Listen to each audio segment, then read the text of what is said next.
तो कहानी की शुरुआत होती है और हमें रॉजर नाम के एक लड़के को दिखाया जाता है जो कि अपनी स्कूल की छुट्टियां होने के बाद वो अपने घर आ रहा था और उसको घर छोड़ने के लिए उसकी घर की नौकरानी आई होती है। यहाँ पर हम देखते हैं कि रॉजर अपनी नौकरानी को देखने के बाद मन ही मन बहुत ही ज्यादा खुश हो रहा था।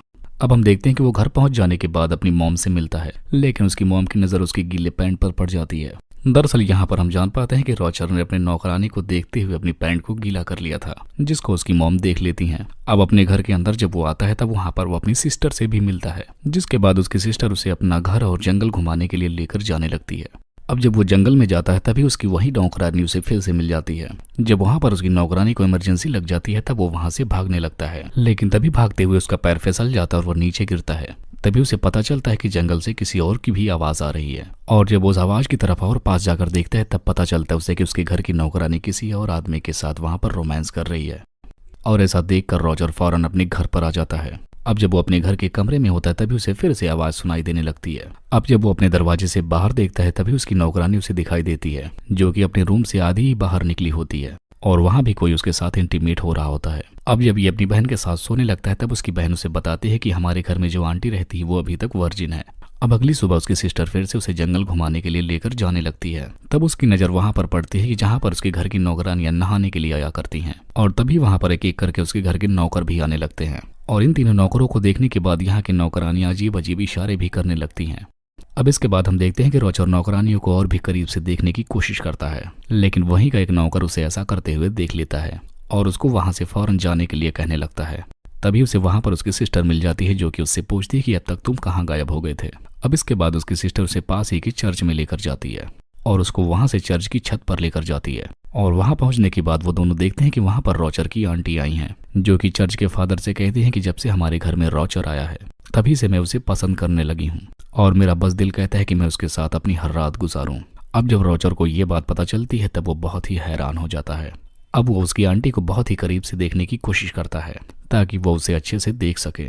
तभी वहीं पर वो चर्च के फादर के पास गिरकर उल्टा लटक जाता है। तब वहां पर चर्च के फादर उसे पकड़ लेते हैं और उसकी शिकायत उसकी मदर से करते हैं।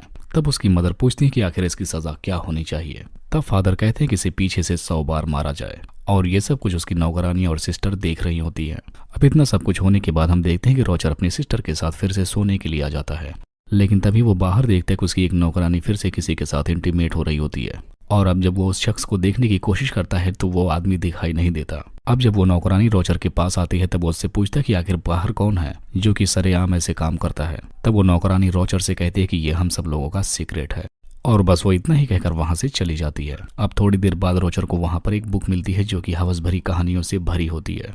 तब रॉजर उस कहानी को छिपकर पढ़ रहा होता है। तभी वहां पर उसकी एक नौकरानी भी आ जाती है, जो कि मुर्गियों को दाना डालने के लिए आई होती है, लेकिन उसी वक्त वहां पर एक नौकर आकर उसे अंदर से लॉक कर देता है और उस नौकरानी के पीछे से जाकर उसके साथ इंटीमेट होने लगता है। अब अगले दिन हम देखते हैं कि रॉजर एक नौकरानी को अपने कमरे में बुलवाता है और उसे वहां पर टच करने की कोशिश करता है, लेकिन तभी वहां पर दूसरी नौकरानी भी आने लगती है, जिसे देखने के बाद रॉजर वहां से भाग निकलता है। अब यहाँ पर भी रॉजर को कुछ नहीं मिलता, जिसके बाद वो घर जाता है। तभी उसे रास्ते में एक नौकरानी मिलती है जिस पर पीछे से वो हमला कर देता है। अब वो नौकरानी पहले तो उसे मना करती है, लेकिन फिर बाद में वो भी मान जाती है। अब अगले दिन घर के सारे मर्द किसी काम से बाहर चले जाते हैं, तब इसका फायदा रॉजर उठाता है। तब वो कमरे में जाकर एक नौकरानी के साथ इंटीमेट होता है। अब रात हो जाने के बाद रॉजर अपनी आंटी का इंतजार कर रहा होता है। अब काफी रात गुजरने के बाद उसकी आंटी आ भी जाती हैं और यहाँ पर ये दोनों बहुत सारी बातें करने लगते हैं। फिर वो उससे कहता है कि तुम अभी तक वर्जिन हो और इसमें मैं तुम्हारी मदद कर सकता हूँ। लेकिन यहाँ पर पहले तो उसकी आंटी रॉजर को मना करती हैं, लेकिन उसके फोर्स करने के बाद वो मान जाती हैं, जिसके बाद आज रात ये दोनों यहीं पर इंटीमेट होने लगते हैं। अब कुछ देर बाद वहां पर हेलेन नाम की नौकरानी आती है। तभी रॉजर उसे पकड़ लेता है और यहाँ पर उसके साथ भी इंटीमेट हो जाता है। अब अगले दिन हम देखते हैं कि रॉजर अपनी हवस मिटाने के लिए अस्तबल में जाता है, जहाँ पर रॉजर एलिसा को सेड्यूस करने लगता है और यहाँ पर वो इसके साथ भी फिजिकल रिलेशन बना लेता है। अब यहाँ पर हमें पता चलता है कि रॉजर ने अपने घर की किसी भी लेडी को नहीं छोड़ा है। अब इसके बाद काफी वक्त गुजरने के बाद हम देखते हैं कि रॉजर इस हद तक गुजर जाता है कि वो अपने कमरे में एक साथ बहुत सारी लड़कियों को बुलवाकर उनके साथ इंटीमेट हुआ करता है। अब कुछ टाइम बाद हम देखते हैं कि एलिसा रॉजर से कहती है कि अब वो प्रेग्नेंट है, और ऐसा सुनकर रॉजर की फट जाती है। अब अगले दिन रॉजर के कमरे में एक नौकरानी फिर से आती है और उससे वो भी कहती है कि वो भी प्रेग्नेंट है, और तब तक उसकी आंटी भी आकर उससे कहती है कि वो भी प्रेग्नेंट है। तब यहाँ पर हमें पता चलता है कि रॉजर जिस किसी के साथ भी इंटीमेट होता है उसे प्रेग्नेंट करके ही छोड़ता है।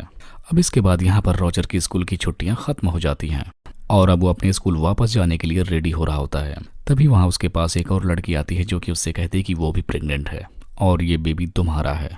और ऐसा सुनने के बाद रोजर और भी ज़्यादा शॉक्ड हो जाता है और आखिरकार रोजर सारी लड़कियों को ऐसे ही छोड़कर अपने स्कूल वापस चला जाता है।